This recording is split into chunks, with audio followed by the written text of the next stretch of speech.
Every generation there's a new mechanic or gimmick that is introduced, and it stands to note that we're becoming quite nostalgic over the old ones and maybe not as fond of the new ones. I think a lot of people will agree with me when I say that Z moves and Megas are some of people's favorites, while Dynamax is not that much appreciated, and Terra is just turning that corner of it's okay at best, but we need to limit it in some way when it comes to playing competitive battles. However, with today's video and subsequent ones, I'm just gonna go right down the list. I'm gonna talk about mons that definitely missed out on the wave, whether that is Mega Evolutions, or maybe they deserve to have custom Z moves, or maybe they needed to have a custom Dynamax form. I'm just going to be talking about these. There's no real title to this. It's just a normal IncogM video, everybody. So let's talk about 3 mons that definitely missed out on getting a Mega Evolution. Today's contestants are Jinx, Magmar, and Electivire. Let's roll into this, shall we? Yo, Inca, you wanna come out here?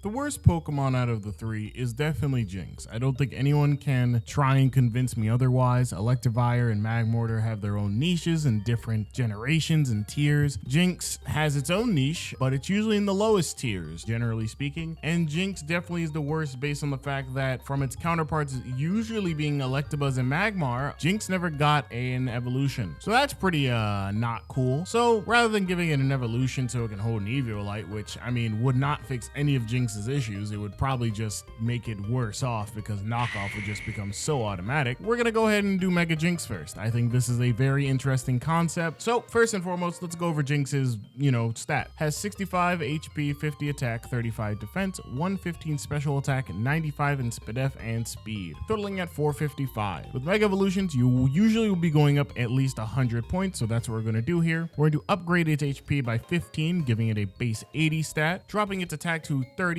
and then here come the really big ones. 65 to its defense, giving it base 100 defense. Yeah, I know that might be a lot to take in, but hold on. We're gonna go ahead and upgrade this thing's special attack to a base 145, giving it 30, and then just plus 5 to the SPDF and speed. As long as I did my math right, that should be 100 points. Believe me, I'm not very good at math. With that out of the way though, we are going with an Ice Ghost type here for Mega Jinx, going with more of a yokai concept. Jinx would gain moves like Hex, Grudge, Shadow Sneak, Spite, Freeze Dry, and Snowscape. Yes, you might be sitting there thinking, it didn't have Freeze Dry already? Yeah, it didn't, which also plays into the fact that Jinx was terrible. New abilities for Mega Jinx, I have 3 in mind. Filter would definitely shore up any weaknesses that it has, since Ice Ghost definitely takes on a few more weaknesses. Shadow Tag, making it basically Mega Gengar but as an Ice Ghost type, and essentially just not as fast but just as strong. And then Snow Warning. I think Snow Warning is fine. Mega Jinx could definitely show that it's going to snow very hard. We could end up having something like Primal Groudon or Primal Kyogre's ability where, Mega Jinx, well, it's not a primal Pokemon, could have Snowstorm that is just continuously happening. If they really wanted to, they can implement the Frostbite thing back again, and that if your Pokemon's out there for too long and it's not a fire or an ice type, it could definitely suffer from lowered special attack if it's there for more than like a few turns. But yeah, that's Mega Jinx. I think that this concept is fine. I think that it's not too crazily overpowered. I know 145 special attack sounds crazy, and 80, 100, 100 sounds crazy bulk-wise, but the way power creep works in Pokemon, this fits just right in with everything else that we've seen, especially when you talk about a Pokemon that needs a Mega Evolution, certainly. Electivire is a kind of Pokemon that a lot of people really do enjoy, and that is to say that a lot of people really want this thing to have a Mega Evolution or a Convergent form or something of that nature. So Electivire definitely was a candidate for Mega Evolution, not gonna lie to you, and by pairing it up with Jinx and Magmar, I think it definitely swayed the vote for a lot of people. Now, besides Jinx getting the 100 boost, I think that Electivire definitely is gonna get the 50 boost in my opinion. No reason to make it too crazy. With that being said though, we're not gonna do too much. The thing that Electivire lacks the most, in my opinion, is a better speed stat. Most Pokemon below base 100 are generally looked down upon unless they are bulky or unless them being base 100 would actually make them broken. Now, when you look at Electivire, you're kind of like, would it really be that broken? Maybe, but since it's a Mega Evolution, maybe not. It'll just probably blend in with the rest of the characters. So Electivire, I'm gonna go ahead and make you electric fighting. I think that's what everybody, or a lot of people who like you want. So making Electivire electric fighting, we boost its attack to base 133. We boost up its speed to base 115, and with the remaining 20 points, realistically, I just said let's boost up the HP to 95. I think that's fine. It doesn't need a crazy amount of bulk. It does not need its special attack, as it is a Pokemon that realistically doesn't need that. Electivire will be gaining either Iron Fist, which I think is a great ability for this Pokemon, getting elemental punches, and we would definitely be giving it something like Bullet Punch and Mach Punch, as well as the new move that's coming out in the Indigo Disc, Thunderclap, which may not be considered a punch move, but since nothing makes sense in Pokemon, we're gonna go ahead and say that it does. The other ability that I could get is definitely Defiant. I think Defiant would be fantastic for this Pokemon. Most Pokemon will come in, try to intimidate it, and then bada bing, bada boom, now you're dealing with a Pokemon at +1 with base 115 speed and a plethora of coverage that you have to deal with.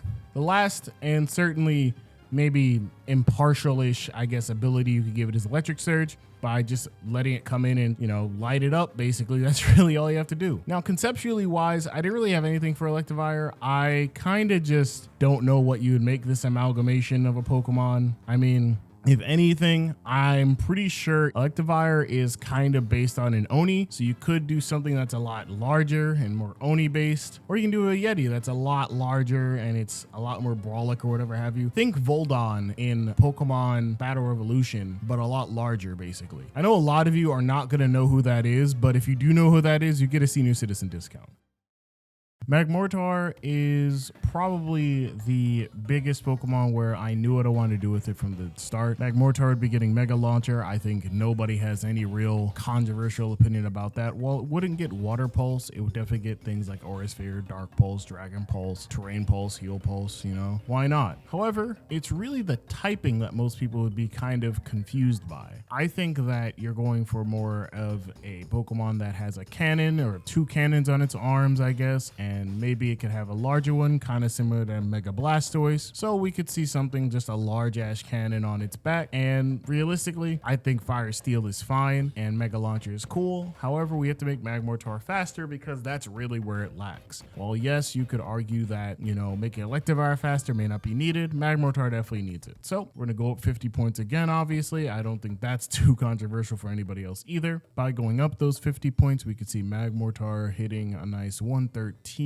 on its speed, which would give it, that's 30 points right there, and then the extra 20 could just go towards special attack or HP. For now, we're going to do HP, as its special attack is already 125, which I'm sure is just fine enough for Magmortar. But if we don't go with something, a Mega Launcher, of course, which maybe some of you are like, oh, Avery, why would you change it now? It's definitely more of an obvious thing that a lot of people want to do. I mean, look at Magmortar, just look at him. I think you could go with something more toward Levitate as a Fire Steel type. You make a Mecha Duck, go with Levitate, Fire Steel, losing that ground weakness is really good. Otherwise, I mean, there's not really much else Magmortar needs. You could give it Flash Cannon just because of its steel typing, since I think it already gets like Iron Tail. More importantly, I think Steel Beam would be really funny to see on this Pokemon. Otherwise, Magmortar is pretty much the easiest of the ones that I was really considering. It really wasn't that hard to think of a concept or think of something that I wanted to do. It's more about typing, as well as if it's shifting typing, would it be weak to Electivire? Yes, probably. Let's go ahead and wrap up this video in a nice little bow.